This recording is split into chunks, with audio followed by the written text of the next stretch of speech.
সালামু আলাইকুম আঙ্কেল। ওয়ালাইকুম আসসালাম ওয়া রাহমাতুল্লাহি ওয়া বারাকাতুহু। কে তুমি বাবা? আঙ্কেল আমি তো মফিজের বন্ধু। মফিজ কি বাসায় আছে? না বাবা, মফিজ তো বাসায় নেই। কি হচ্ছে বলো? না আঙ্কেল, তেমন কিছু না, থাক, আমি মফিজ আসলে বলবো নি। যাই আমি। শোনো শোনো শোনো বাবা, শোনো। কি বলবো আমাকে বলো, ও বাসায় আসলে আমি ওকে বলবো। না আঙ্কেল থাক, আমি ওকে বলবো নি, থাক। না বাবা, কোনো সমস্যা নেই, তুমি আমাকেই বলো, আমি ও বাসায় আসলে ওকে বলবো। না ঠিক আছে আঙ্কেল, আমি ওকে বলবো, কোনো সমস্যা নেই, থাক, আমি যাই গে। আচ্ছা বাবা, সমস্যা নেই, তুমি আমাকে বন্ধুর মতোই বলতে পারো, সমস্যা নেই, ও আসলে আমি ওকে বুঝায় বলবো। ভিতরে আসো। কি বলবা বলো এবার।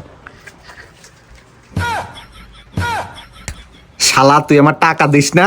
টাকা দেবো কবে ক? হ্যাঁ, তোকে যে বারবার ফোন দি, তুই ফোন ধরস না, বন্ধুর সাথে গল্প করস, গার্লফ্রেন্ডের সাথে গল্প করস, আমার টাকা দিস না? হ্যাঁ, তুই কবে টাকা দিবি ক?